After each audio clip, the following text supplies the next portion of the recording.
Basına ve kamuoyuna. Kadına yönelik şiddet, sosyal, ekonomik veya coğrafi sınır tanımayan, tarihsel, yapısal ve küresel bir olgudur. Asli nedeni toplumsal cinsiyetler arası eşitsizlik ve ayrımcılık olan kadına yönelik şiddet, ciddi bir insan hakkı ihlalidir ve genelde cezasız kalmaktadır.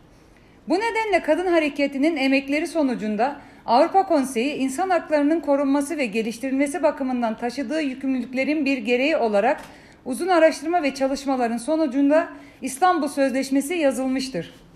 Adından da anlaşılacağı üzere Türkiye'nin ev sahipliğinde 11 Mayıs 2011 tarihinde İstanbul'da gerçekleştirilen toplantıda imzaya açılan sözleşmeyi Türkiye 14 Mart 2012 tarihinde hiçbir çekince koymaksızın imzalamıştır.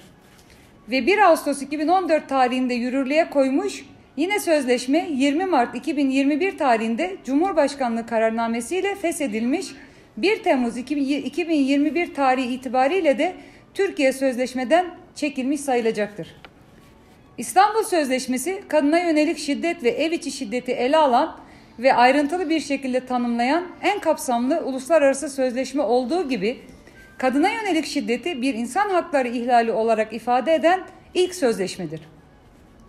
Sözleşme kadınlara yönelik her türlü şiddetin önlenmesi, kadınların her türlü şiddetten korunması, kadınlara yönelik şiddetin faillerinin kovuşturulması, yargılanması ve cezalandırılması ve kadınlara yönelik şiddete karşı bütüncül politikalar geliştirilmesine ilişkin devletlerin sorumluluk ve yükümlülüklerini hükme bağlayan bir metindir. Sözleşme, ulusal mevzuatta yer almayan genişlikte hukuksal düzenlemeler içermektedir. Ancak süreç içerisinde siyasal iktidarın hem İstanbul Sözleşmesi'nin gereklerini tam olarak yerine getirmek hem de 62-84 sayılı kanunu etkin bir şekilde uygulamak konusunda gerçek bir irade ve çaba göstermediği için Türkiye'de kadına yönelik şiddetin önüne geçilememiştir.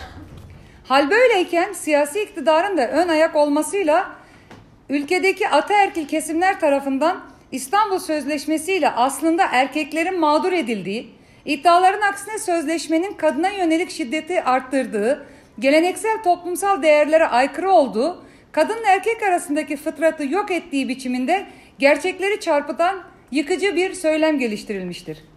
Buna karşın şiddeti durdurmak için İstanbul Sözleşmesi'nin uygulanmasını talep eden, toplumsal cinsiyet eşitliğini savunan, bu konuda ifade, toplanma ve gösteri yapma özgürlüklerini kullanan kadınlar, LGBTİ artılar ve diğer hak savunucuları ise kolluk kuvvetlerinin evrensel hukukta ve ülke yasalarında tanımlanan zor kullanma yetkisinin çok ötesinde, hukukta ve ülke yasalarında tanımlanan zor kullanma yetkisinin de çok ötesinde kural dışı ve denetimsiz şiddetine maruz kalmaktadırlar.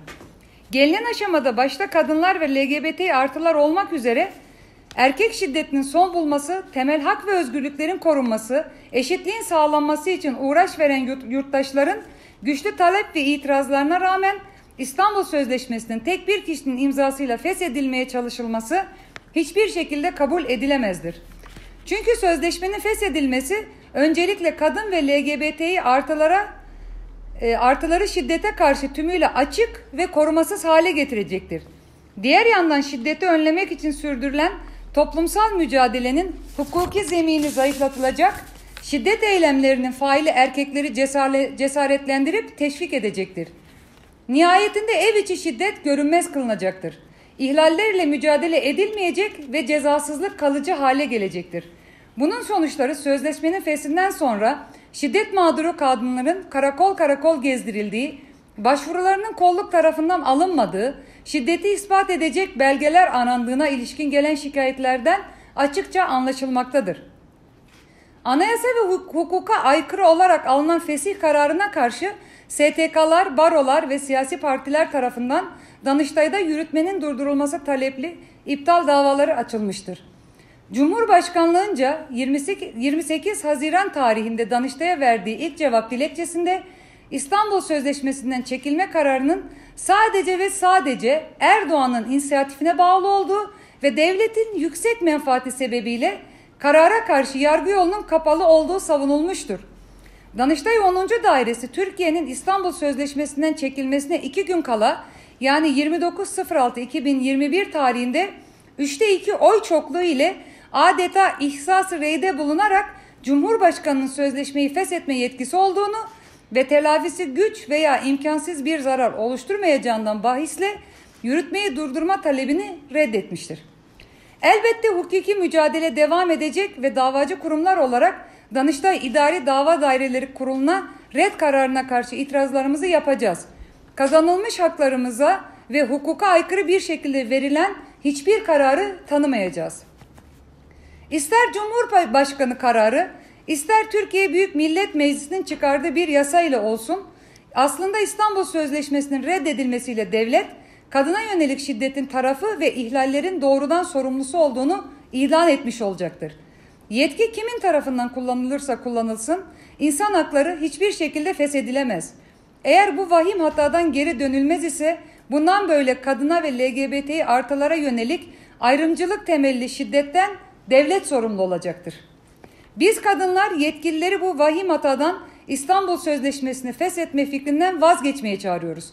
İstanbul Sözleşmesi'ni ve 6284 sayılı kanunun başta olmak üzere ilgili tüm yasaları kararlı ve etkin bir şekilde uygulayın. Kadına ve LGBT artılara yönelik şiddeti ve ev içi şiddeti teşvik ve tolere etmeyin. Durdurun.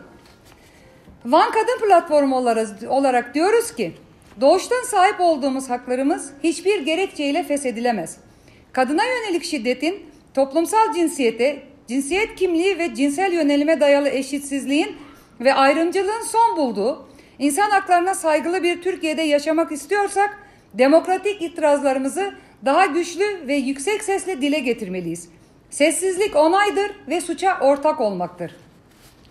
Son olarak belirtmek isteriz ki, dün 29.06.2021 tarihinde tam da kendisinden beklendiği üzere seçmen irademizi yok sayan Van Büyükşehir Belediyesi kayyumu, tek adamın imzasıyla alınmış kadınların iradesini yok sayan, kadınların güvenliğine, hukuka ve vicdana aykırı olan fesih kararını milli güvenliğe, ahlaka ve adaba uygun bulup sözde feshe karşı İstanbul Sözleşmesi'nden vazgeçmeyeceğimize ilişkin sloganlar içeren afişlerimizi milli güvenliğe, ahlaka ve adaba aykırı olduğu gerekçesiyle söktürmüştür.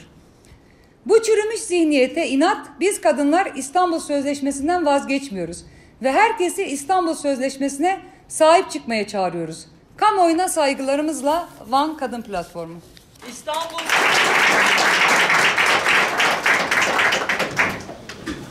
Teşekkür ediyoruz.